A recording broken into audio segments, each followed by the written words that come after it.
Ano ang ating pambansang wika? Tagalog, Pilipino, o Filipino?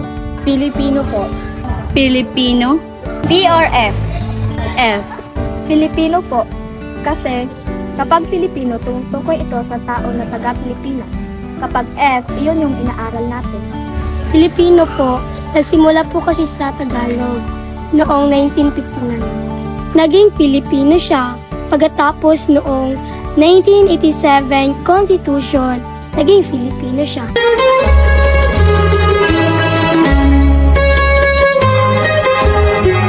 Ano nga ba ang ating wikang pambansa? At ano nga ba ang wika? Ang ating wikang pambansa ay wikang Pilipino. At wika ang nagbibigay daan upang maipahayag ng epektibo at malinaw ang damdamin at kaisipan. Tagalog ba ang ating wikang pambansa? Ano nga ba ang pagkakaiba ng wikang Tagalog at wikang Pilipino? Ang Tagalog ay isang katutubong wika sa Pilipinas na pangunahing sinasalita sa rehiyon ng Katagalugan. Ang Pilipino naman ay opisyal na pambansang wika ng Pilipinas na itinatag upang magsilbing lengua franca o pangkaraniwang wika ng bansa. Ang Pilipino ay batay sa Tagalog, ngunit pinagyaman at pinalawak upang isama ang mga salita, gramatika at mga elemento mula sa iba't ibang wika sa Pilipinas. Halimbawa sa Tagalog, nasan ang nanay mo? Sa Pilipino, nasan ang mama mo?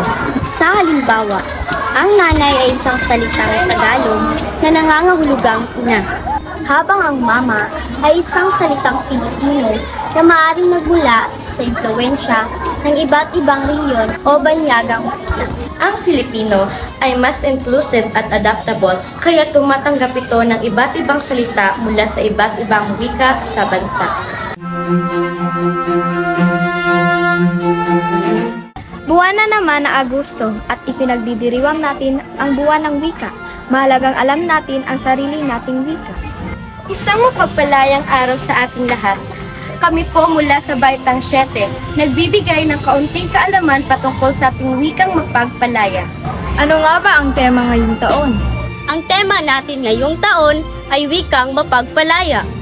Napakalawak ng saklaw ng tema natin ngayon.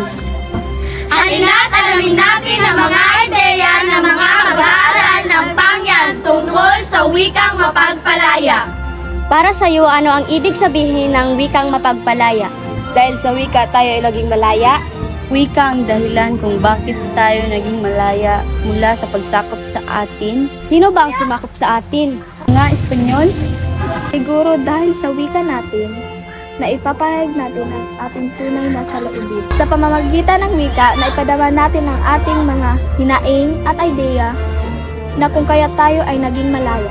Mula noon hanggang ngayon, ginagamit na natin ang wika upang iparating sa lahat ang ating mga hinaing. Nais nating makalaya at makaalpas mula sa pagkagutom, kahirapan, karahasan, kasakiman at diskriminasyon. Anumang dialekto o anumang katutubong wika, gamitin natin upang ipabatid sa lahat ang ating opinyon patungkol sa isyong lipunan, maging lokal o nasyonal.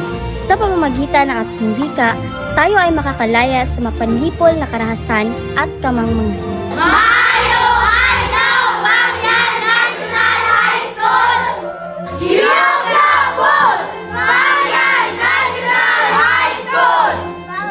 Maayong Pangyan National High School! Iba-iba man ang katutubong pinagmulan, iba-iba man ang pinaniniwalaan, iba-iba mang dialekto na ituro sa atin. Pagkakaisa, pagtutulungan at pagkakaintindihan ang kailangan ng bawat isa para sa mapayapa, maunlad at maayos na bansa. Wikang Pilipino ang susi sa pag-unlad ng bawat mag-aaral ng Pangyan National High School. Wikang Pilipino ang susi sa pag-unlad ng ating bansa.